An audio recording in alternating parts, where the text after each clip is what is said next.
Valens papi uragenda ukavugana n'intera hamwe ifite igisekuru cy'intera hamwe ziba muri Kongo warangiza ntugire ubuyobozi uvugisha ibyo Magashi avuga ntabwo azi icyo bita umuntu kuba ikigarashi icyo bivuze kumenyekana mwese mukamumenya yatangiye avuga ko ndi ikigarashi ariko gihe nkamubwira ntibuzi rwose mudufashe abantu ntibakajye batangira baganira ngo baveho baze gukora ibidakorwa mukomeze muceceke noneho muzaze mwacanye imodoka zirimo essence yacu twaguze mu misoro muje gufata umuntu kera kandi umuntu yatangiye gukora amafuti tumureba Afande Magashi ngira ngo yakoze ikiganiro kuri channel ye yitwa Afande Magashi ngira ngo muze no kumusura murebe ibyo akora. Rero Afande Magashi yafashe umunyamakuru wabigize umwuga Ndahiro Valens Pape amwita yuko ari ikigarashi, amwita yuko ari intera hamwe. Ubwo Afande Magashi cyangwa Magashi yavuze yuko Ndahiro Valens Pape ava hano akajya kuvugana n'intera hamwe zo muri Kongo, atangira kumwita ko akorana n'imitwe irwanya ubutegetsi. Rero Afande Magashi akomeje gutitiza inkoranyambaga dore yuko rero Magashi avuga yuko Ndahiro Valens Pape hari inkuru yakoze nabi ndetse abangamira uruhande rumwe ubwo yatangiye kwangisha umuturage ndetse na leta. Nibyo Afande Magashi yashingiyeho avuga yuko ari intera hamwe ndetse natangaza makuru azasubire kuryiga. Nanone Afande Magashi yigeze kwataka mama Urwagasabo ndavuga Mutesi Scovia. Muko Mutesi Scovia yagiye abyivugira mu kiganiro yagarutseho avuga yuko kugira ngo Magashi amenyekane yazamukiye kuri Mutesi Scovia ubwo Magashi yise Mutesi Scovia nawe amwita ikigarashi. Mutesi Scovia ngira ngo yabyivugiye mu kiganiro yakoze. Rero Mutesi Scovia arasaba yuko leta cyangwa inzego zibishinzwe ko Afande Magashi yakurikiranwa kubera ko Mutesi Scovia yavuze ko nimba Ndahiro Valens Pape ari umunyamakuru wabigize umwuga kandi afite igitangazamakuru akorera gikomeye cyane aricyo BTN TV Rwanda. Rero hari icyo cyangwa iyo Ndahiro Valens Pape yakoze inkuru nabi amategeko azareba itangazamakuru ntago agaruka kuri Ndahiro Valens Pape. No kuvuga ngo Ndahiro Valens Pape ni umunyamakuru wa BTN TV Rwanda, bivuze ngo Ndahiro Valens Pape akoze kosa babibaza itangazamakuru akorera. Noneho uyu Afande Magashi abazwa nande kari byo Mutesi Scovia yagarutseho. Afande Magashi ajye ku nkoranyambaga akiha abantu agatoka abantu akabita intera hamwe akabita ibigarasha akorera ihe tangazamakuru. Ese yizirihe tangazamakuru?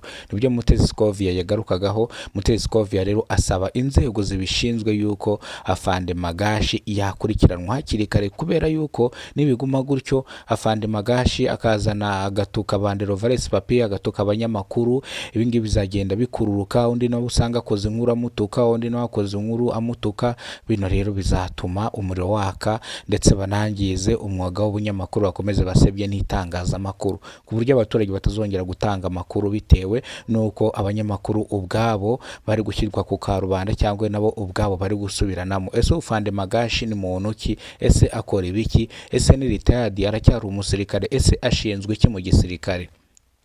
Afande Magashi rero yabaye retired. Mu kuba retired nibwo aje gushinga YouTube channel ayita Magashi TV Rwanda agakora ibijyanye n'intambara zo muri Kongo mu burasirazuba bwa Kongo. Urumva ko nk'umuntu wabaye ingabo y'igihugu abazi amakuru menshi. Rero nibyo bintu akora abayibereye mu ibyo mu burasirazuba bwa Kongo, intambara zabaye, M23 yarwanye, se byagenze gute, uduce bafashe, igisirikare cya Kongo byifashe bite, nibyo bintu rero abari gukoramo.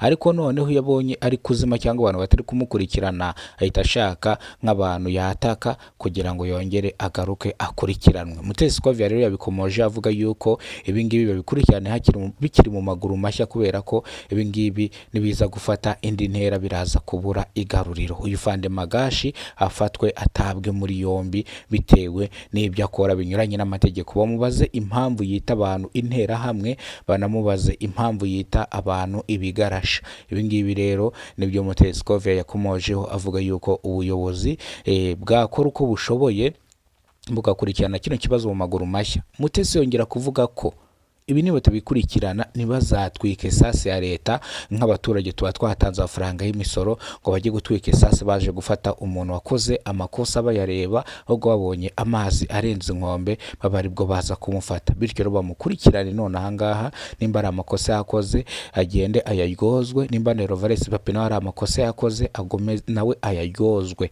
Kandi ikindi, umunyamakuru ni inzira ihuza umuturage na leta. Nyine itangazamakuru cyangwa nk'umunyamakuru, iyo umunyamakuru yaje ahantu habaye ikibazo arakuvugira, angiza agahamagara n'ubuyobozi akabubaza uko bigenze, waba utishoboye akagukorera ubuvugizi ukabona ubufasha. Itangazamakuru ni inzira cyangwa ni ikiraro gihuza umuturage ndetse na leta. Bivuze ngo itangazamakuru ni umwuga mwiza cyane kandi n'umwuga abantu benshi bakunda bashaka kuba bakora. Bityo rero Afande Magashi akurikiranwa. Ariko Mutesi Kovia hari akantu yagarutseho ngo Afande Magashi hari abantu benshi bagiye bamurega barenze 3, ubugenzacyaha RIB nibwamufata ndetse nibwanagira icyo bimubaza. Ese kuba ari umusirikare nibyo bituma akora amakosa nk'aya ngaya ntayaryozwe cyangwa ntabibazwe? Ibi ngibi rero nibyo tugiye kugarukaho. Nimba rwo bwa mbere ugeze kubona umuyoboro wa Kidasamuna TV Rwanda, kora subscribe, ufungura inzogera kugira ngo uzajye umenya byinshi dukora hano mu gihugu cy'u Rwanda. Uno munsi turi ku itariki zisanga 7 z'ukwezi kwa 4 umwaka wa 2026. Uno munsi nizo tariki turiho, no munsi tugiye gutangira icyunamo kwibuka ku nshuro ya 32 twibuka jenoside yakorewe abatutsi mu mwaka wa 1994. Twese duhurire ku rwibutso rwa Gisozi, niho turi buze kwibukira